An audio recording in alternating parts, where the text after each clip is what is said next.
And we're just at the midpoint of kind of this. We've got 15 sessions this week, and this is the 8th in the middle. This is the kind of turning point. And we had a session just before this on returning paths to healthy human cultures. And this is kind of part of that. We maybe we'll find out. Brian will find out what he's going to say, and Sherry will find out what she's going to say. So it may be completely different. You're welcome to say whatever feels right in the moment. But at the moment, we're theorizing.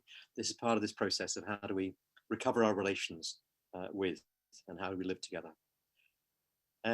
So quick introduction. So Brian, who I've known for many years and really appreciated in the struggle, both in Canada and over here, just really strong support for how do we take care and how do we deal with a system that is designed to make us not take care.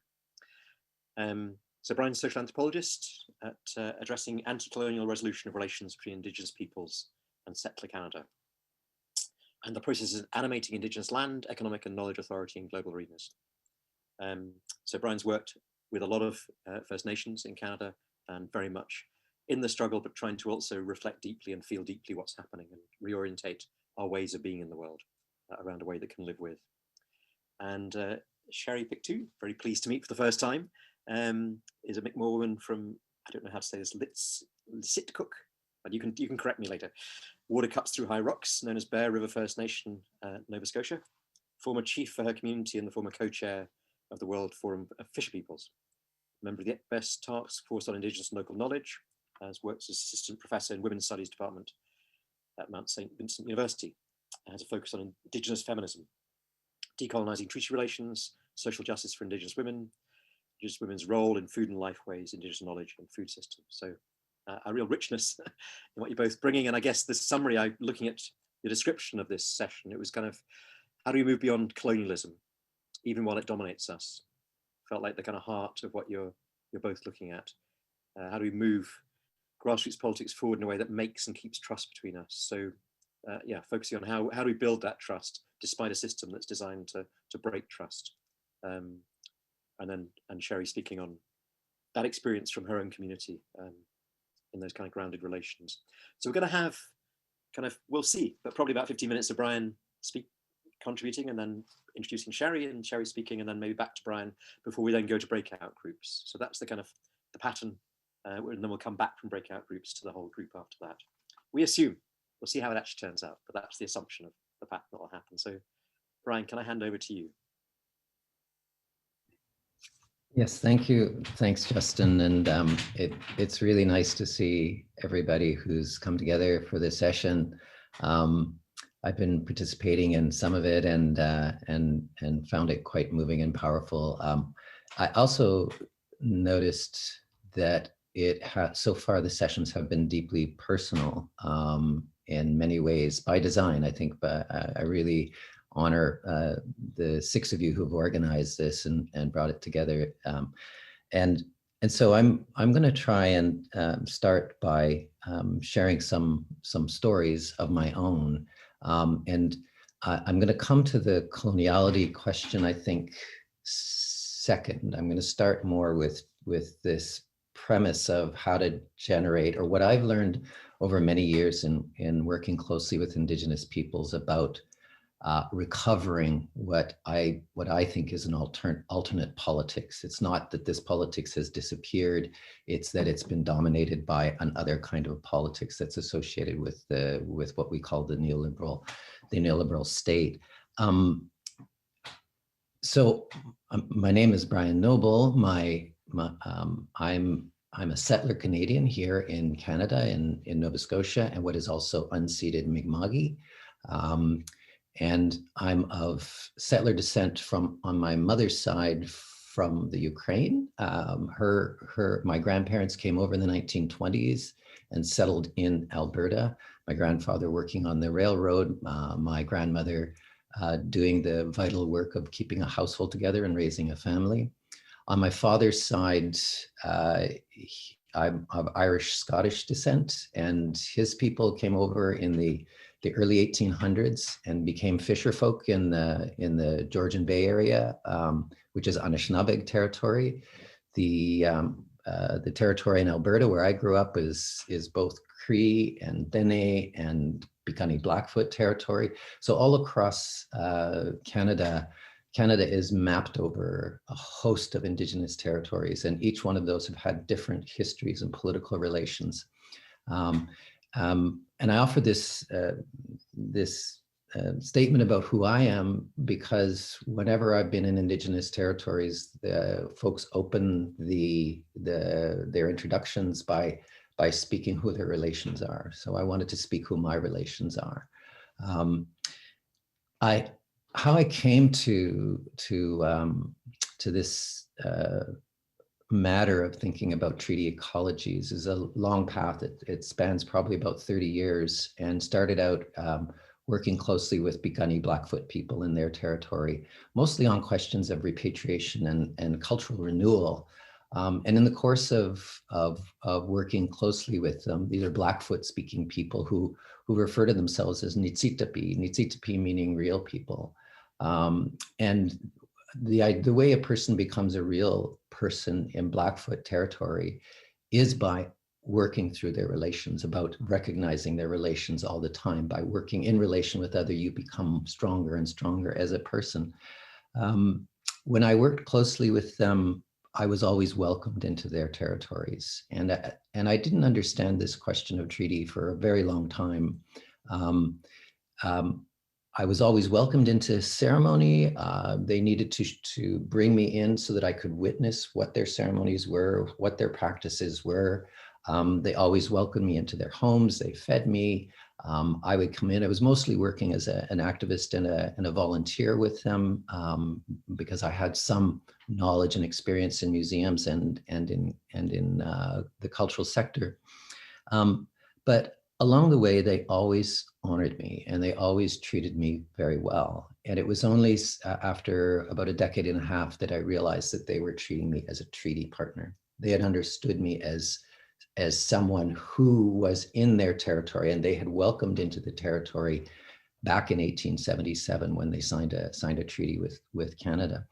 But the treaty idea that I gradually came to understand was not the one that we think of when we think of international treaties, you know, like the nuclear non-proliferation treaty or landmine treaty, these treaties between nation states to come to an agreement on a project. This really was an idea of deep relationship. So what I learned, particularly from the Piikani, was that there are deep ceremonial relations, there are kinship relations, there are naming relations, there are relations with animals and their collectives, there are relations with other peoples as collectives. And all along the way, I had to try and garner what this meant. And so it was really quite transformative to be involved with them. I'm gonna try and speak about treaty ecologies from a story that I've written about, and I may refer a little bit to some of the precise things that I've written about this. But and then I'll come to what trips us up, which is this idea of coloniality. And I want to talk about the treaty ecologies idea first of all to try and give you a sense of where this alternate politics is. And start from that rather than start from the problematic of what we're in. So in the double term treaty ecologies, I'm not referring to the statist discourse of treaties. I'm referring to a mode of living well together with other peoples, animals, and non-humans that can be visible or invisible, and with the lands, air, and waters around us. It's a complete political ecology, so to speak, and it takes in persons and peoples, it takes in the earth, and it takes in all its inhabitants. And it's captured quite often by Indigenous peoples in North America and Turtle Island with the idea or the phrase, all my relations. And I know that Sherry, you've taught me a lot about this as well. I'm looking forward to having Sherry bring some specific practices of grounded relations as a means of protection into the conversation when she comes into this. So this story that I wanted to share was one that I had learned from the Piikani in about 2004. And I was working with a pair of ceremonialists, Rose and Reg Croshu, Akoinimaki and Awakasina. When I say their names, I know that I'm actually calling them, which reminds me of what Milka's presentation was about when the ancestors are here. So when you utter their names, you're actually calling them forth. So Awakasina and Akoinimaki. And I was asking Reg in particular about how they understood not just ceremonial relations, but how they understood their relations with other peoples and how they knew where the edge of their territory was, set against my knowledge, which was coming from the state idea that territory is bounded, it's mapped out, and it's put on a map, and there are places with people on it and so forth, and broken up into property relations. And I thought, well, how do you know what your political relations are with other people? And through this, I came to a much richer understanding of what treaty ecologies were beyond these ceremonial interpersonal relations that I've talked about already. And so the story he told me about was how the relationship between the Piikani and the Tunaha, across the mountain range, the front ranges of the Rockies, the Tunaha into the mountain ranges and the Piikani out into the prairies. And the story was about how the a Tunaha hunting party was following a group of black-tailed deer, which they hunted and which they also had medicine for, right? They drew their medicine and they were in this deep, intimate relationship with the black-tailed deer as another nation, so to speak, right? And they were in this relation, they were following them and hunting them. And as they went through the passes, because they have an obligation through ceremony to these animals, they had to follow them, and they knew they were going into Piikani territory. They knew they were crossing out of their own territory into Piikani territory, but the deer were leading them. So they were following the deer out of an obligation to their relations with the deer. And when they eventually made it into this one valley, they knew that they might come across Piikani people, and sure enough, there was a Piikani hunting party there. And so what happened is they knew they had to set the relations right in this boundary territory, the shared territory between their two people's respective territories. And so they set up a lodge right away. And then they conducted ceremony. And to put matters right, they said to the Piikani, come and join our ceremony. They smoked pipe together.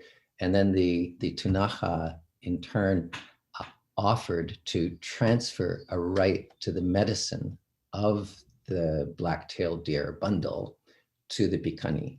And so what happened was they affirmed and built a stronger political bond by mobilizing and activating the ceremonial relations, that were part of their everyday life from the time they were children until they're old, by activating it in this gathering. So in effect, what had happened was they had simultaneously delineated their territory, come into sharing politically, had animated their ceremonial and kin relations, their obligations to one another, their obligations to the land, to the deer, to these collectives. At once you had a political ecology of the distinction between peoples and the coming together of peoples, so that they could still remain who they were, but be in very powerful relation.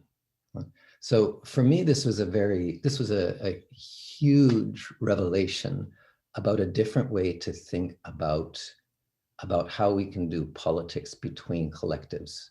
And there was a move for me that was really crucial, and that was the move from interpersonal relationship, which I see around us, and I think we do very well. Relation between intimates, where we work through our troubles and come to relation and care and respect one another, we do really well. But in this neoliberal globalized world, which is predicated on a deep colonial history, we've had that overlay, which has removed that possibility from political thought, from thinking about how we organize our collectives and bring our collectives together. So I wanted to present that story to really address the question that was put out in the précis we had posted, is how do we come together in trust to dissolve this recalcitrant divide between interpersonal relation making and interpolitical relation making, that is between collectives. So that's a different kind of move. And that, for me, decolonization is very difficult to achieve when it is only on the interpersonal level. And I once was at a session of the Truth and Reconciliation Commission here in Canada, which was addressing the problem of the deep destructive history of residential schooling in this country. And in attending this session, I remember a woman who had come in respect, a Cree woman who had come in respect to the event, and she was with her children, and she was clearly anxious about where she was, and she had brought her kids in, and she began hollering at her kids. She said, "No, you can't be like that here. You can't play. You can't do this." And I felt like, although she was able to enter a space in this Truth and Reconciliation Commission of reconciliation, of bearing witness to and dealing with her trauma, that at the end of the day, when she left that space, she would go out into a political world that was still run by the colonial state, that was still keeping her on a reserve, that was still operating by the Indian Act, by all of these apparatuses of politics, which we couldn't get past. So the point on coloniality is, and some of this is work that I've been, as an academic, you spend years trying to go deeply into ideas, and how do you, I've always asked, how do I turn those ideas into something that has activist purchase, that actually can change the world? And in order to do that, I think you have to have a grasp of that which is oppressing you. And so I've, in looking at coloniality, I found that the idea of coloniality operates on two registers. First of all, the first register is this register of an opposition between a self, yourself, myself, other selves, and an other. And in that opposition, coloniality is set up in a way that that sets a tendency of this self in an encounter to impose boundary coordinates like territory, knowledges, categories, naming, normative practices, property, land, on the domains, land, and knowledges of others who have had prior principal relationships to that land. Right? So that is how the encounter works, is this imposition in an interpersonal way. So we have to decolonize that. Treaty ecologies, these relations informed me of how to decolonize, how to live without that colonial overlay. But the second dimension of coloniality is this other one, which for me became far more clear in understanding what the Piikani were doing in their treaty relationships, what the Mi'kmaq, in many ways I witnessed, particularly through folks like Sherry, are doing in their relations of treaty.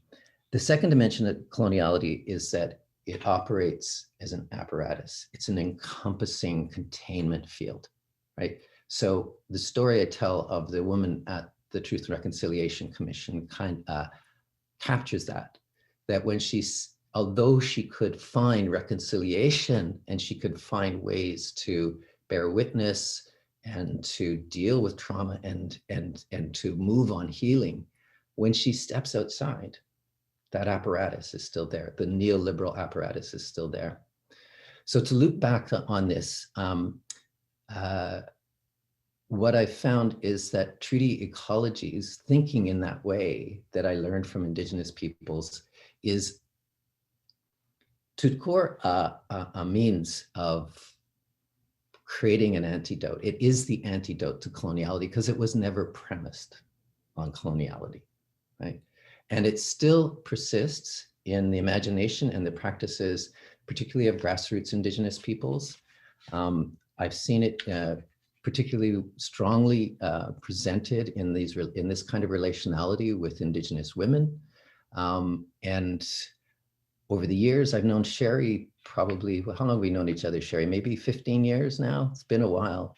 We started working out together on a project that was going to be about protection of watersheds, where we were going to partner between Indigenous and non-Indigenous peoples to talk about how do we protect watersheds in Indigenous territories. And it really was the beginning of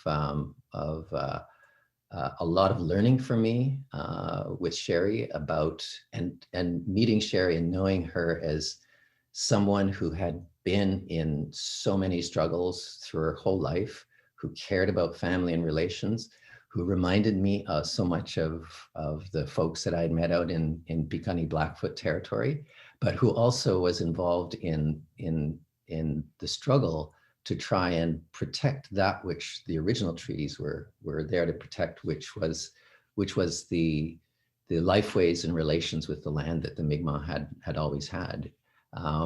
And so I just wanted to use that as a kind of segue into bringing Sherry into the conversation. And hopefully, Sherry, you can elaborate better on these kinds of relationships here in Mi'kmaq. Thank you. Thank you so much, Brian, for that wonderful introduction. And it's an honor to be here. And thank you for making this space and to creating this space to have this type of talk. And unfortunately, so many spaces are controlled these days. So it's really nice to have an open space and creating a safe space. Yeah, where do I even begin? Well, I want to acknowledge my homelands, Mi'kmaq, and I'm in the southwest part of Nova Scotia in my traditional hunting and fishing district. And of course, that took up all of southwest Nova Scotia, but of course now we're confined to a reservation, Barrier First Nation. And I know that was difficult for Justin to pronounce the but the Eltukuk. It was just an acknowledgement of our ancestral homelands, and our Mi'kmaq linguist here, Bernie Francis, start really encouraging us to refer to our actual geographical spaces. And of course, we have mobility and so forth. So this is one of many spaces within that whole hunting and fishing district. And yeah, treaties. My work I'm now with Dalhousie University. I must say that I'm no longer with the Mount, and trying to work in Indigenous governance and bring in a gender perspective. And so kind of not totally gotten away from treaties, but really to focus on that gender perspective. And I'll come back to that in a moment. But basically what had happened, we have pre-Confederation treaties here in Canada, and they're peace and friendship treaties. And that's what they were, peace and friendship treaties, and treaties of agreement to coexist, and that the Mi'kmaq people, my people, would be able to hunt and fish and trade, because we had quite an elaborate trading system prior to European contact. And so, to make a long story short, we were all brought up knowing that these treaties existed, and this was not an exchange for land or anything. This was just peace and friendship treaties. And so I was brought up with my grandmother and so many others. And there was a young man, the late Donald Marshall Jr., who had spent 11 years in prison for a crime he did not commit. He was tried as an adult at the age of 17, and he was exonerated 11 years later. But he too was brought up. His father was a grand chief of the ancestral governance system, and so we knew about these treaties.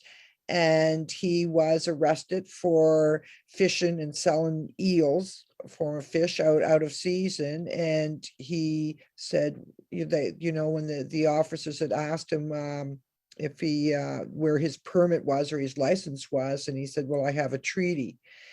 And so he took that all the way to Supreme Court, and it upheld, like, when I talk about the peace and friendship treaties, there's sort of like 5 of them. But this court case particularly focused on the 1760-61 peace and friendship treaties. And we were just so, maybe for a day, we were just so grateful because, and we celebrated because these treaties had been neglected, and we were, because of the Indian Act that really controls it's a piece of colonial legislation that controls every aspect of Indigenous life here in Canada. We had been really suppressed, and we had no political rights. We had no voting rights. We were arrested for doing ceremonies and so forth. So it was just such an honor to have these treaties. But lo and behold, something that I've noticed that's been happening throughout time, no matter if it's Indigenous rights, land claims, or treaty rights and so forth, we have a lot of court cases that uphold them. But unfortunately, there's something that happens in translation, and by the time they're interpreted. And this is where corporate commercialization and corporate rights really start superseding Indigenous rights. The whole process of consulting and the whole process of how to implement those treaty rights is really hijacked. And so, yeah, I met Brian and really got ill, which delayed things. And but I did get around doing a PhD late in life. I think they even had to prorate my Master of Art scores and so forth. And I was really glad to go back to university in that respect, because through the guidance of Brian and his relations out west, helped me to start naming this experience. And so what I did was, I knew quite well, being a former chief and being a proxy for my chiefs and other chiefs and so forth, the talk around the table was very much corporate. And what I mean by that is that it was very much about exploiting our resources, and often in sustainable ways. And that still continues to these days. And I knew different, just the way that I was raised, even though in poverty and so forth. And I knew that there was treaty relations was so much more than just exploiting the land and water. I mean, honestly, you're asking us to exploit our relatives.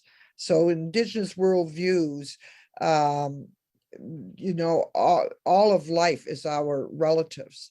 And in order to use those resources for shelter, food, and so forth, we have to do that in a respectful way, and to ensure that those resources are going to be there for future generations. And so we knew this, and my community was having a very difficult time of trying to bring forth that type of perspective to how we wanted to exercise our fishing rights, treaty fishing rights.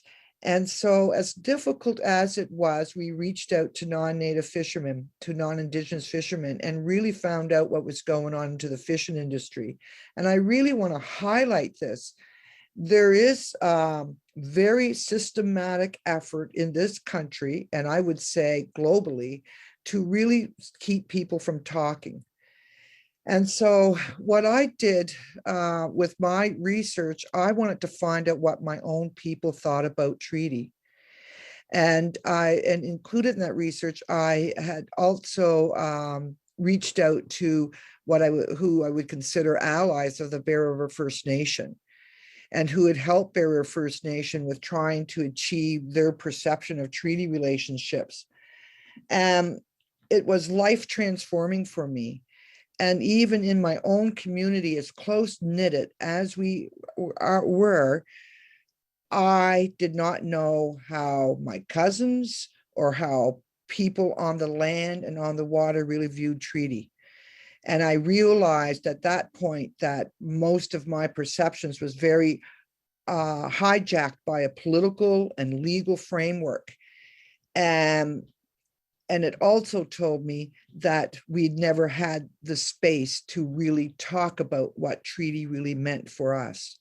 And what I mean by life transforming, for instance, we had always were moose hunters, big moose, think of caribou, moose, buffalo, but for us it was the moose.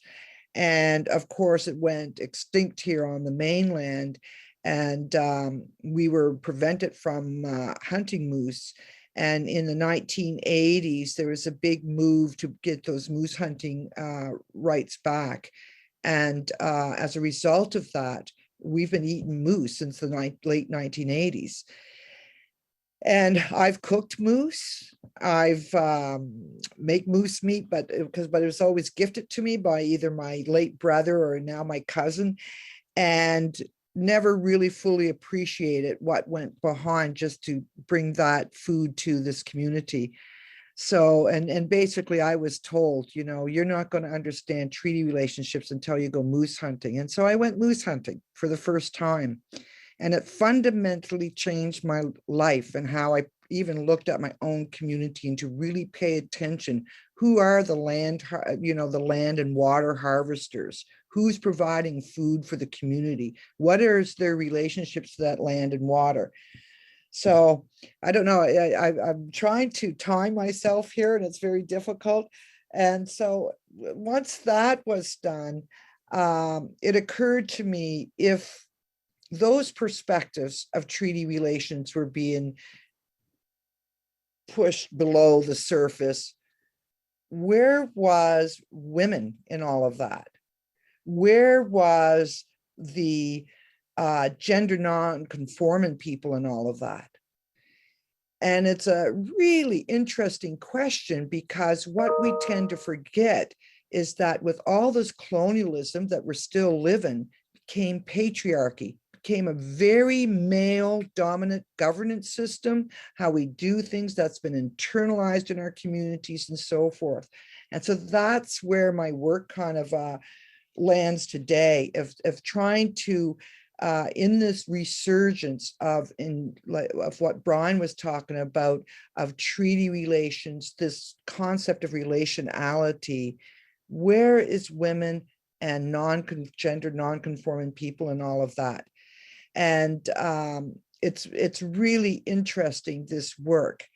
And so, as we well know, across the world, but in Canada and around the world, women who have been really doubly suppressed in so many ways, Indigenous women, I found that when it came to this mega forms of development that are being imposed on us as a form of a treaty right, are to the fore of trying to protect their sources of food, their sources of water, their ancestors. This is as much there's a deep connection. It's really difficult to look at the past as the past, and this is the present, and what we're going to do in the future without interconnecting all of them.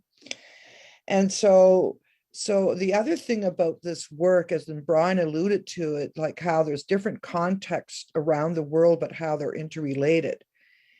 And I know this global north, global south is very helpful to, because yes, there's these rich countries, but what I found with some of the work that I'm doing, how it's all interrelated, and how development models that are being imposed in the South are being imposed on Indigenous people within the North.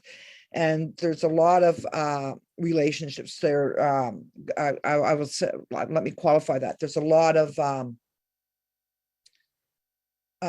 capitalist relations there, in terms of like Canadian mining companies going abroad and, you know, and really committing atrocities against human rights and Indigenous women in other parts of the world.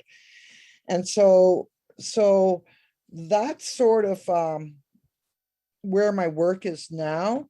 What I wanted to highlight is that through this journey, and even in formats like this and creating the space, and why it's so important, it shifts the conversation from commodity to relations.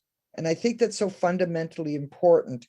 And people ask me, do you get discouraged? And I do get discouraged at times, but I'm very inspired by the youth and the younger generation. I do not think they're going to sit idly by. However, they need some type of, just as Indigenous relations and our concept of relationships, there's this resurgence. And we sort of witnessed this with this pandemic. So isn't, what are some sustainable ways of surviving that we honor all of those relations? And what I mean by all of the relations, that, the trees, the forests, the oceans and so forth are our relations. And I just want to just kind of end with this. I had this opportunity to work with this senator, she's an Indigenous senator, she's Cree, and Senator Mary Jane McCullum. And she sent me this wonderful thank you note of this project that we worked on. And she basically said, remember that this work that we're doing, it's for the next 7 generations. She said, so that we can be remembered as good ancestors.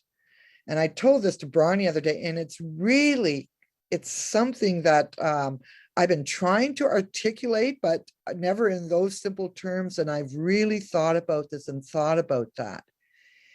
And, as Brian outlined his ancestral background from that settler perspective and so forth, this is the moment. This is the moment in time where we must all become good ancestors. So that youth will have something to draw upon in terms of, wow, in this climate change crisis, in this really aggressive global economy that's even now, they're looking at the oceans as the last frontier for economic development. Elder Albert Marshall told me here, he said, that is, for Indigenous people, our last hope of survival. And I thought about that. And he was saying it's because they've taken away all the forests. And I'm thinking, with this blue economy and stuff like this, we really have some challenges. And, but I'll end with that, because without these spaces and to create these good relations, how do we become good ancestors for future generations, and that they will not be tripped up by the coloniality that Brian spoke to, that we won't be tripped up and we won't be divided and conquered, in that sense. So I'll end with that. Thank you so much for listening. Thanks so much, Sherry. That's wonderful. Can I pass it back to Brian, and then we'll move out from there? Brian, do you want to add anything? Thank you so much, Sherry. So as you were speaking, I was just reminded of so many other things that I would have spoken on as well.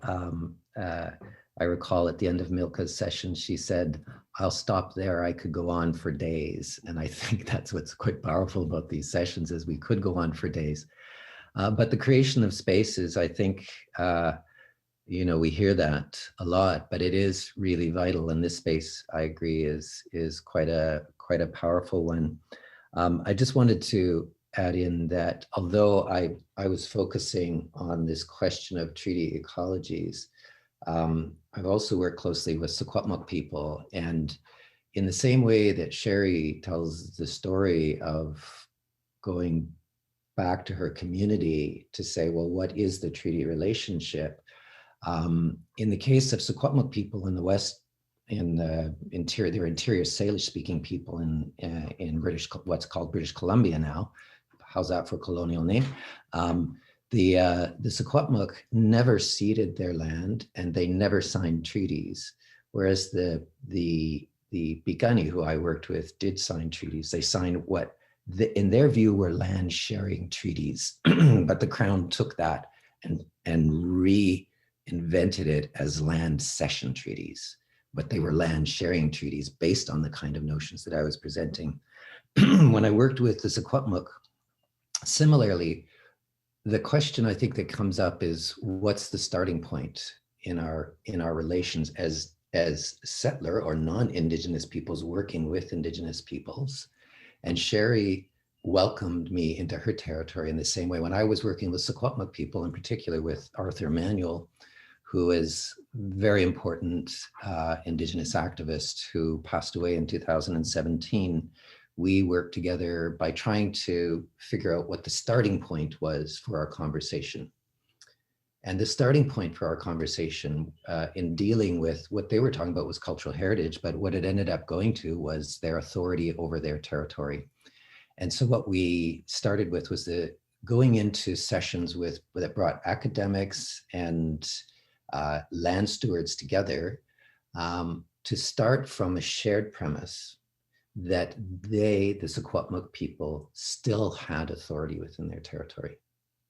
And so to start the conversation, we had to ask, well, tell us now what that means to have authority within your territory, to have something that is not sovereignty in the way the state sets it out, but in the way that you set it out. And we then went through a series of case studies, one on berry picking and how in recent times they had to go 100 kilometers away because their land had been decimated in order to find the berries that were not just part of their food source, but were also part of their ceremonial life. We talked about ancestral burials, about the honoring of ancestors, and how the incursion of a twinning of a railroad line, a massive railroad line that cuts across Canada by the Canadian Pacific Railroad, was going to plow through one of their ancestral burial zones, and how they mobilized the elders.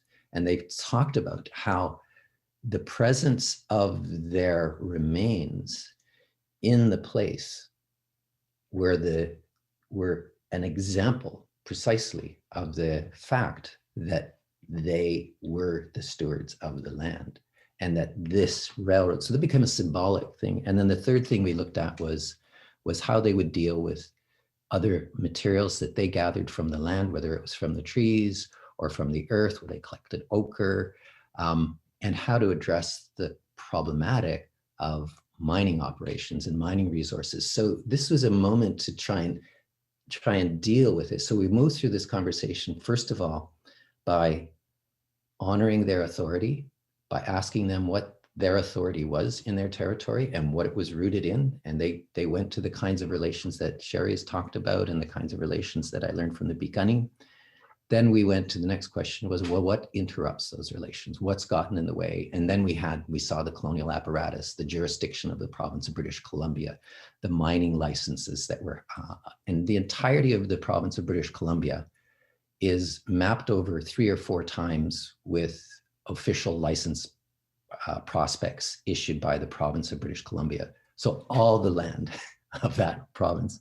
And then the third thing that we did in our approach, and I'm thinking of this because I as all of us gathered here to try and generate questions about what can we do? How do we do this? How do we move together in relation and respect and trust?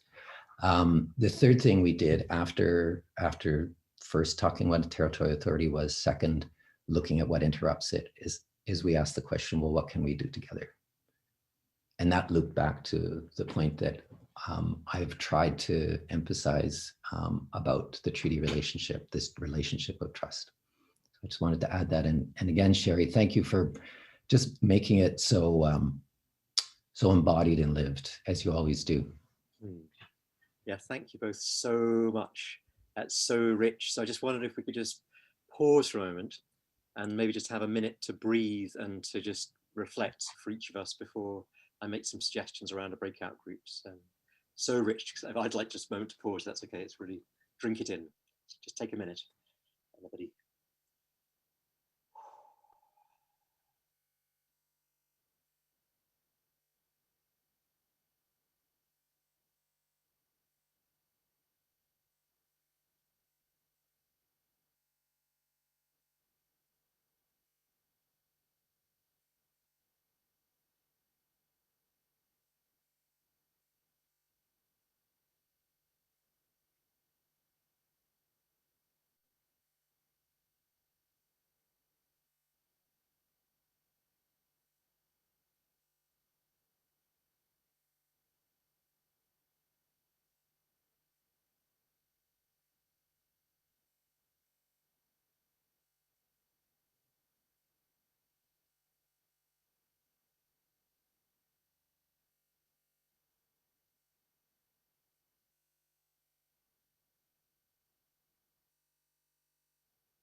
Thank you. Yeah, that was so good. Such good medicine. I just felt like a need for a pause to hear the spirit in what you're both saying, because there's a really strong spirit in there. And if that's the right word, I don't know what the right word is, but just really profound and good medicine.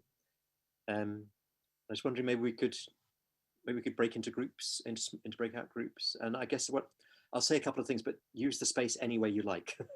So it's just some room to reflect in smaller groups before we come back and can ask questions and discuss with Sherry and with Brian. But just the stories, those stories of how you make connection, how you come together, and how you remain distinct.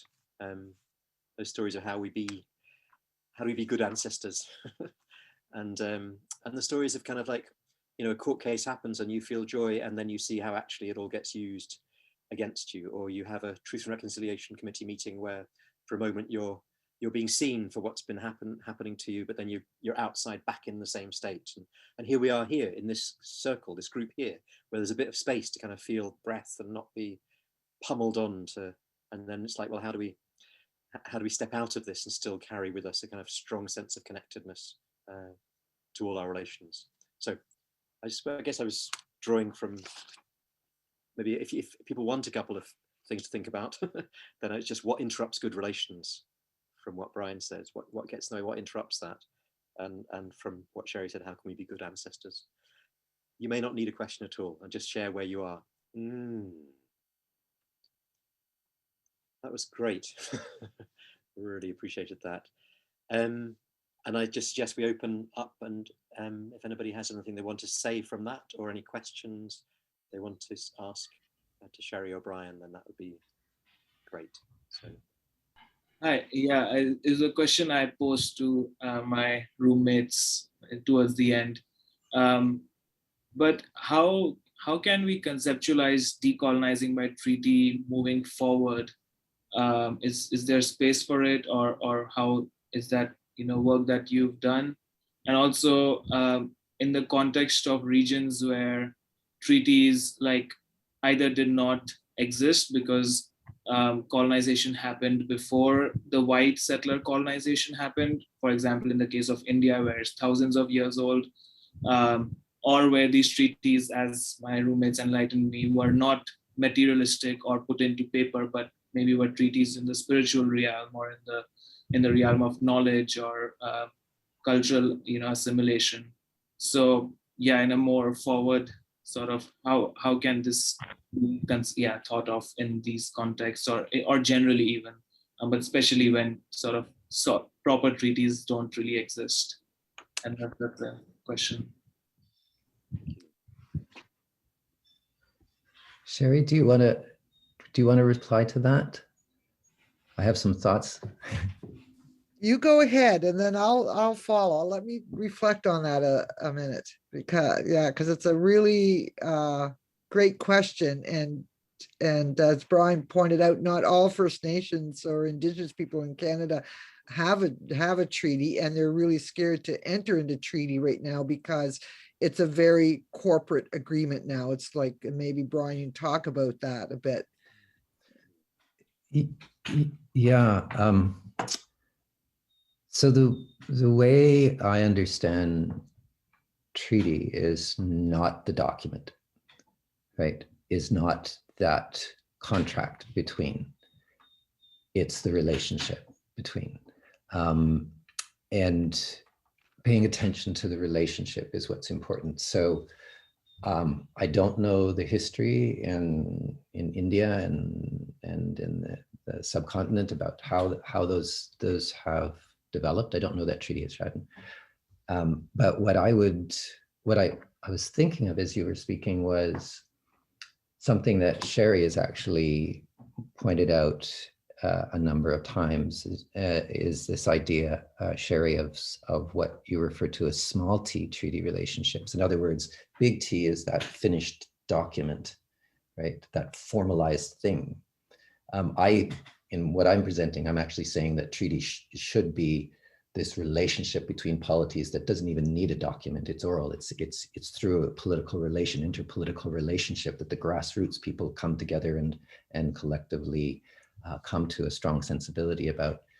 But in more pragmatic terms, what I've learned from Sherry is, as you were speaking, Sherry, you talked about reaching out to the non-native fishers in the dispute or the clamors, and there you developed what were called small T treaties. So starting from the intimate, the relation between intimates across different self and other in relation, as opposed to self and other in opposition, and building the relationship together. So that's what I can offer. Sherry, do you want to add?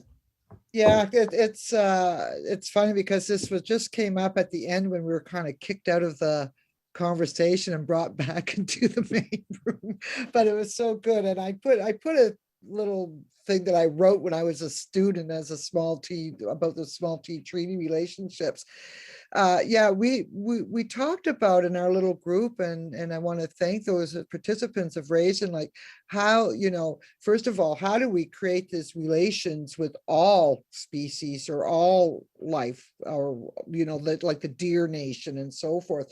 And I talked a little bit about what Brian is talking about. When we had won that treaty right back in 1999, it was atrocious, the racism, everything. But you have to understand, there was a lot of fear mongering by corporate and by the industry, and of course they wanted to divide and conquer. And in my people, I have to give them credit. And they said, well, before we sign on to anything, and we would not sign no fishing agreements. We really sought out how, what was really going on. And we had we had a long history of building a relationship with these non-Indigenous fishermen who were so racist. And this is going on again, but it's more complicated. It's not with my community. But anyways, to make a long story short, the fishermen, what we learned from the fishermen, they themselves were going under a reconfiguration where all of the small scale technologies was being driven out of the industry. Everything was being privatized. If you were an independent fisher and you didn't have anything to trade, you were driven out or you became owned by the company. That's the simple way. It's much more complicated, but that's the simple way to explain it. And so when this had happened and there was violence breaking out throughout all Atlantic Canada, there was a huge gathering. Someone had that intellect, and I don't know who, that said, let's have a meeting just between the leaders, the chiefs, the Indigenous people, and the fishermen. And of course, other people were there. And what that did was create a space that these peoples could talk that was not hijacked by the government or by industry. And I'll just try to finish this story, not take up too much airtime here. And what had happened, they had invited my chief at the time, former Chief Frank Muse, to chair that meeting. And when he walked in, there was a table and papers, agenda, and so forth. And he just moved that aside. And he brought out an eagle feather. And this is you can use an eagle feather, stone, and so forth. And he formed a talking circle. And basically, when you're holding that sacred object, no one can interrupt you. You have the floor. And so basically, he got all these fishermen into a big circle, and there's other people there. I wasn't there because I was doing work in my own community, but a good friend of mine was there. And he formed a talking circle, and he said, well, look, speak about fishing and so forth, but with one qualification. When you speak, he said, remember your grandparents, remember your grandmothers, grandfathers. And when I reflected upon this with my friend that was there, he said that was the turning point. That conversation shifted from the commodification of fish to the relationship to fish. And that's what had happened. And because of that, that opened up so many other doors. and to think, but and so that started the a relationship along the work that I did for like a long journey. Now that's fallen off a little bit because corporatism seems to have its way in this country, but the relations, they're not perfect, but that started building the relations. And I was explaining in the other group, as a result of that, the fishermen, Bear River, all the neighboring communities, we got together and we were able to fight off a mega quarry. But if that previous relationship building had not had happened, we would have not been able to go in there and save that mountain that had all our other relations, if that can put it that way. So, and just, I'll just send off with this. I was explaining to the other group, I know how diverse and complicated India is, and we take that for granted, and particularly for the indigenous people there, but I wanted to highlight I was so honored to become part of the World Forum of Fisher Peoples, and that was born in India. And it was that organization that gave Bear River our voice. Thank you. That's very moving. I feel very moved. Any other questions or thoughts from anybody? That was absolutely wonderful, Sherry. Thank you. Chris.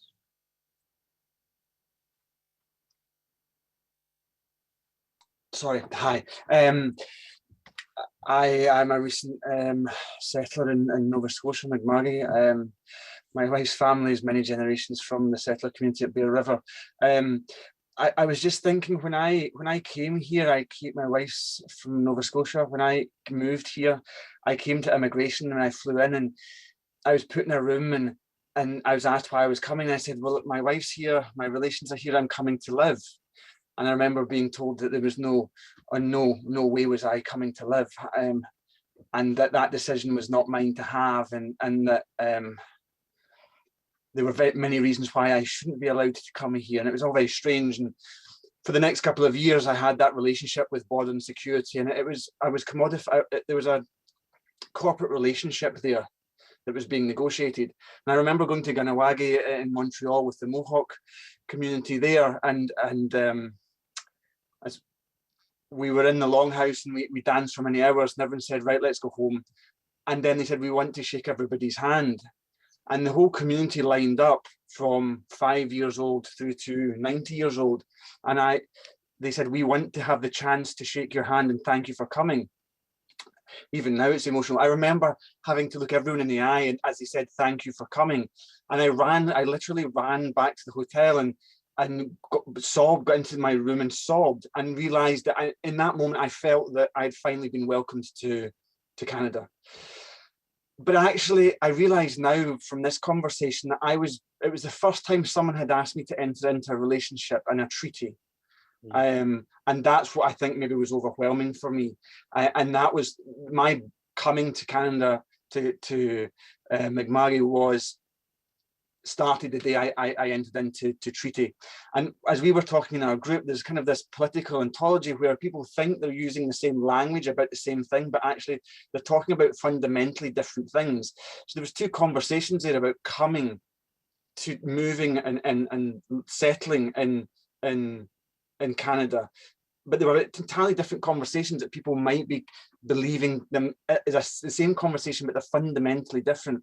So I think on one level, there's what we need to develop relations and treaties moving on is the ability to, from one side, to offer treaties, to offer relations, but there's also then the responsibility in those hearing that offer and hearing it for what it is and not for what they think is being offered to them. And I think that's where the work of I feel I have and settler communities have, is to really listen to what's being offered to them so that they can enter into those treaties in the right way. Yeah. But thank you both, Sherry and Brian, for today. Thank you. Thank you for sharing that, Christopher. Chris, that was beautiful. I recall one of the first times that I went to an Interior Alliance meeting in British Columbia where the Okanagan Silex people there and the Secwepemc were there, and the Tsukoteen people who had recently had a Supreme Court decision go in their favor, recognizing their title. The only time it's happened in Canada, by the way. I began my talk by speaking who my ancestors were, as I did today. And one elder came up to me afterwards, and it's your handshaking story that captured me. He held my hand and he didn't let it go for 5 minutes. And he said, "You're the first white person who has ever come before in a meeting who has said who you are, where you come from, who your ancestors are." And I was overwhelmed by the handshake of the one, and yours, the handshake of the many, is like so powerful. So thank you for that. Yeah, if I could just jump in here, if I can say this without getting emotional, I really appreciate Chris speaking from the heart.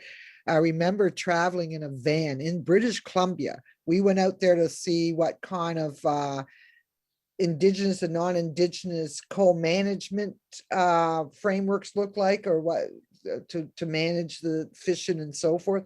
And I traveled with the fishermen that really led this big, huge protest against the non-Indigenous fishermen. But since then, we were building relations, and it was one of the most difficult trips I ever took. I say, you take people that disagree and put them in a van and make them travel around the province of British Columbia. And that's what had happened. There was a group of us. And I had my 5-year-old daughter. She's 22 now, but she was 5 years old at the time. And I remember we argued, and I thought, boy, we're not going to survive this trip. But we did. And I think we have to be willing to heal and go through those difficult conversations. But what took me, this was the possibility, if I could say this without getting too emotional. We were in this village, Port Alberni, ironically, which is an island, which was half Indigenous community and half of the settler community. And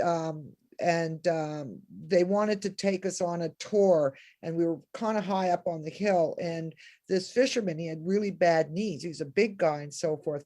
And my daughter, she just didn't want to cram into this vehicle and stuff. And she started whining. She said, "I don't want to get on there and stuff."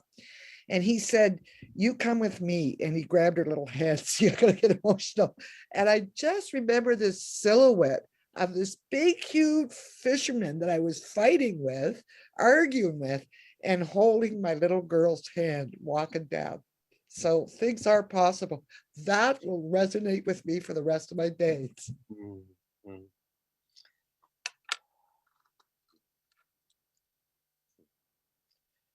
Something for me about just this is all personal.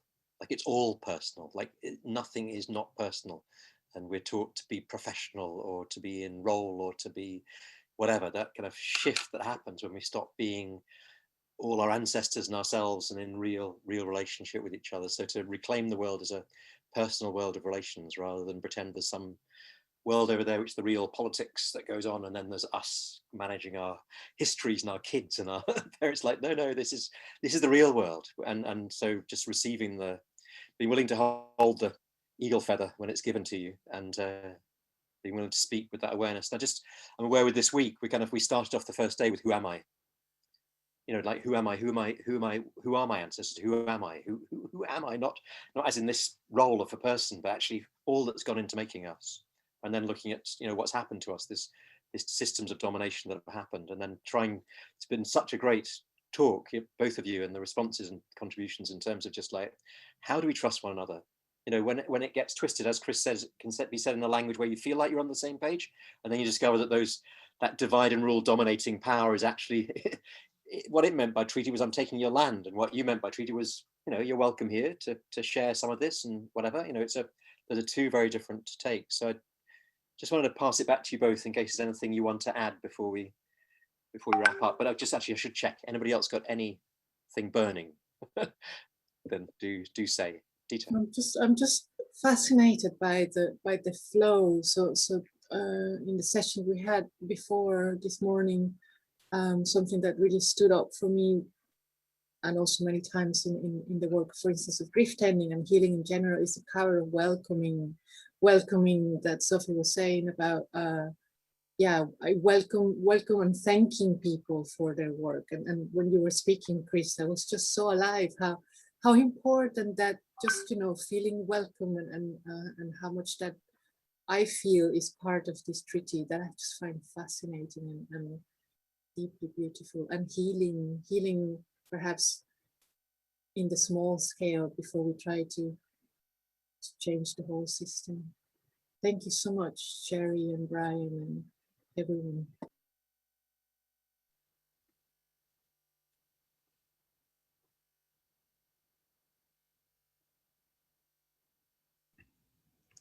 I'm just very honored by everyone staying with this conversation, by your words, Dita, Justin.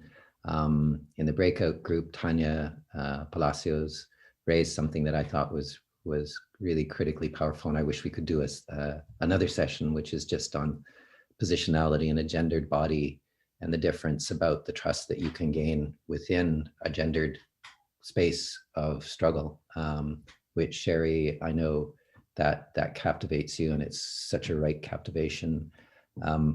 I think that the point that I'm really grappling with is this question of how do we create relational polities in a state system that doesn't want to be relational. It wants to be contractual and dominating. It wants us to be the subordinates in the Hobbesian sense, where there's contracts. It's a social contract. It's a political contract. I would love to see how this grassroots collective, this diverse, heterogeneous grassroots collective can generate treaty polities. Collectives, you can be in treaty with animals, you can be in treaty maybe in the rewilding movement that's so taking over in Europe.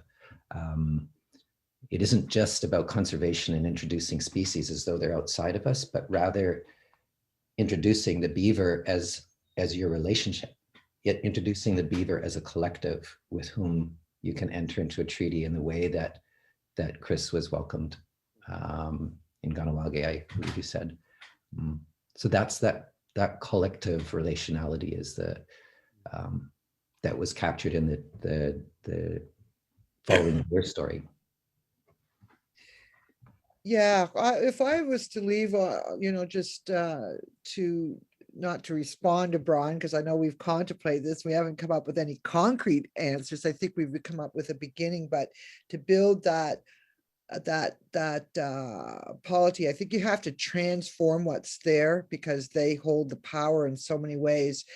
And I don't know much, but I do know this, that we are set up. Coloniality is set to trip you up, but it's to set you up to not to speak to one another. And that's a very difficult thing because you first have to go through the healing so you can get to the place that you can create. And I do know from my personal experience, it was much more difficult for that very powerful system to respond to people who stand together. The last thing they want is Indigenous and non-Indigenous people to stand together. The last thing they wanted was Indigenous and non-Indigenous fishermen. And in fact, we tested that out and it was so powerful. We did an experimental fishery with the permission, I won't say permission, that's not the law, with an agreement with the local fishermen as opposed to the government. And it was so powerful. And I noticed Heather's comment in the chat. I wonder what makes a good ancestor. And what makes a good ancestor is being here right now in this type of format. This is the starting of making a good ancestors, because I know you're thinking of all of the relations and for future generations, when it's not just our existence as human beings, but our humble existence in trying to preserve all of our relations.